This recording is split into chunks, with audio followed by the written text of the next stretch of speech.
Mga kalapatids, tignan nyo po si Norman. Mukhang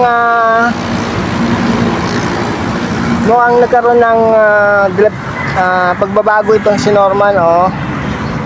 Mukhang medyo magaling na siya. Pero ang problema natin ngayon, yung kanyang anak na si Salty. O tama, si Salty, kasi si Sugar yung nandito, oh. Sugar nga ba yun? Parang kakamali ako, ah. Tama, si Sugar nga yung nandito. Ayan ho, si Mia natin nandyan, tsaka yung nanay nila si Grisel at si Sugar. Ito yung tatay nila, si Norman, oh.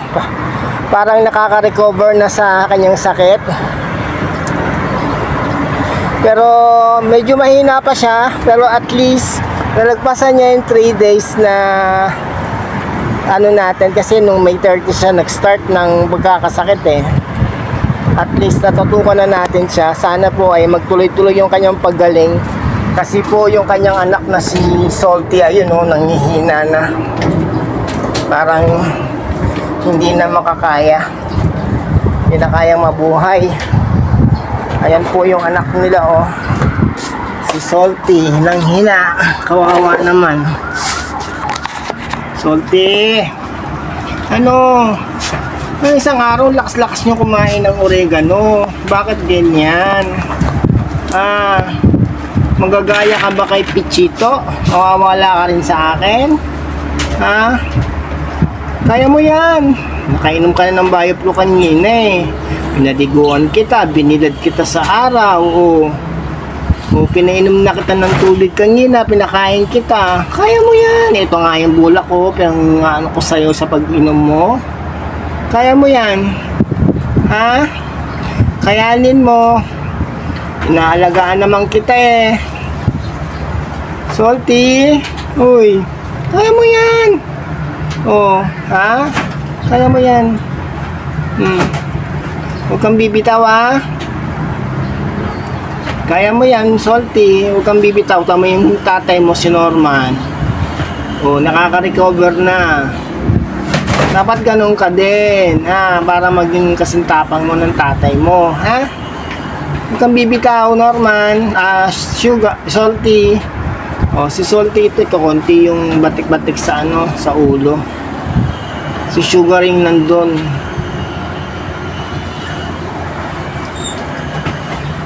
Salty, kaya mo yan. Makaka-recover ka rin katulad ng tatay mo, ha. Kayanin mo, ha. Binigyan na kita ng tubig, eh. Pinainom na kita, binigyan kita ng pagkain. Nabigyan na rin kita ng Bioflu kanina. Bakit ganyan? Dapat nakaka-recover ka na, eh. Mukhang nanghina ka pa lalo, oh. Hindi mo makaya. Kaya mo yan. Kaya mo yan. Huwag kang bibitaw, ha. Huwag kang magagaya kay Pichito. Si Pichito namatay. Ikaw, kaya mo yan. Kaya mo yan. Malalagpasan mo din yan. Huwag kang bibitaw, ha. Naalagaan naman kita, eh. Di pa nga ako nagla-lunch, eh. Para lang masiguro ko na okay kayong dalawa ni Norman. At least yung tatay mo, okay na. Ikaw, patangina-hina mo, ha. Uy, ano, kaya mo yan. Huwag kang bibitaw. Bibigyan ulit kita ng tubig mamaya. Kaya mo yan, Norma. Salty. Salty. Kaya mo yan. Huwag kang bibitaw sa buhay mo. Yan. Kaya mo yan, eh. Pahinga lang, pahinga, ha. Pahinga ka lang. Huwag kang bibitaw, ha. Painom ulit ka ng tubig para hindi kayong uho na uhaw, okay? Ayan po si Salty, yung aking kalapate, kapatid ni Sugar, anak ni Norman at ni Grisel. Si Norman, may sakit din siya, pero after 3 days, mukhang nakaka-recover na si Norman, pero mahina pa rin. Tapos, kaya ng umaga, ito naman pong si Salty ang may sakit. Pinainom ko na po rin siya ng Bioflu at nakain ko na rin. Pero pinaliguan ko rin siya kayo ng umaga at binilad doon kasama ni Norman. Pero ito, nakita ko na lang na nakatihaya na, nakabulakta na siya kanina doon sa kulungan. Pero at least buhay pa po. Ayan o, nangihingalo na yata. Pero wag naman sana. Sana po ay mabuhay po itong ating inaalagaan na kalapate. Ito yung young bird natin na nagkasakit. Dahil sa... Kaya pala nung kanina, pinalipad ko yung mga ibon natin. Bukod tanging siya lang yung hindi lumipad. Ang lumipad ay si Sugar, si Grisel at si Mia. Yun po ang mga lumipad. Ito ay nag-solo sa kulungan na naiwan. At nakita ko nga na hindi siya makalipad at nanghihina siya. Kaya binukod ko na rin siya.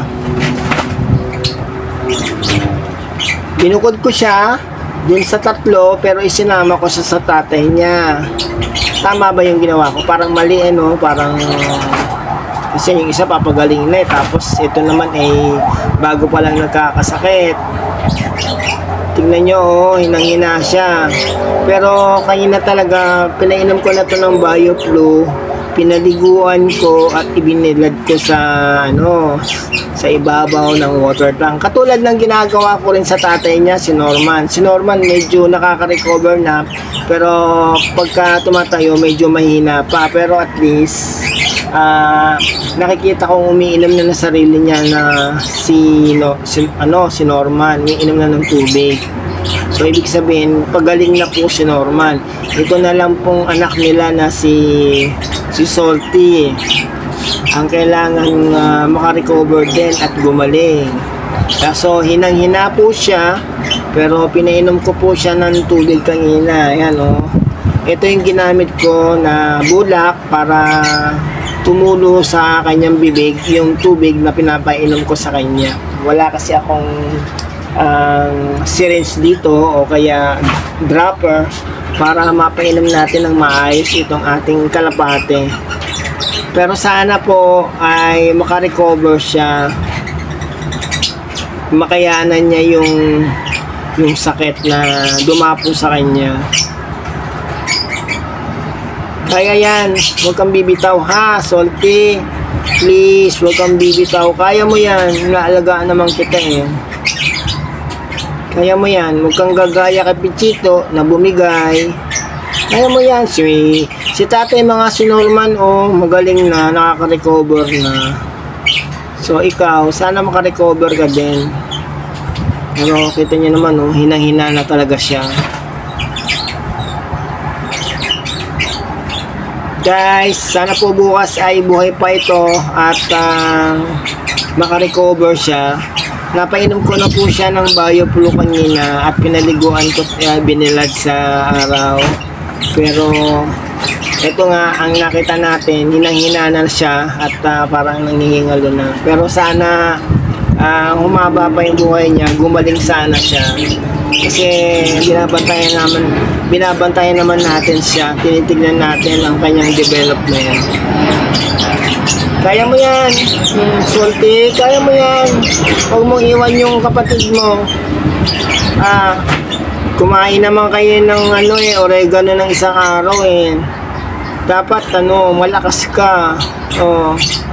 Kaya mo yan. Hindi kita iiwan dito. Aalagaan kita, ha? Kaya mo yan. Painumin ulit kita ng tubig para ikaw ay hindi ganyang hingal na hingal. Shoutout po kay Inay Merdy. Pasensya na po kayo sa napapanood nyo kasi pinapakita ko lang sa inyo yung aking kalapate na nagkasakit. Sana po ay gumaling na po ito. Salamat po sa panonood ninyo.